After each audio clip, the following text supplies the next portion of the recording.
The Joint Science and Technology Institute Albuquerque is an exciting and inspiring 2-week, fully funded residential research experience for high school teachers and current high school students in the Western United States. You will work on real-world research projects under the guidance of mentors from the Department of Defense, Department of Energy, Los Alamos National Laboratory, or Sandia National Laboratory.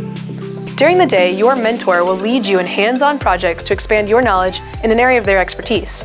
And in the evenings, you will have the opportunity to enjoy cultural and recreational activities unique to New Mexico.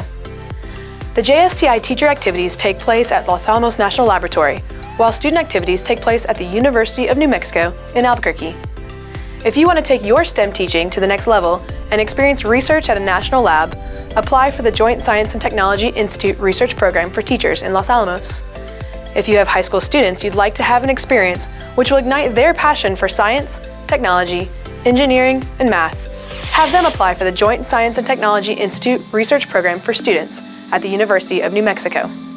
Visit the JSTI Albuquerque website to apply.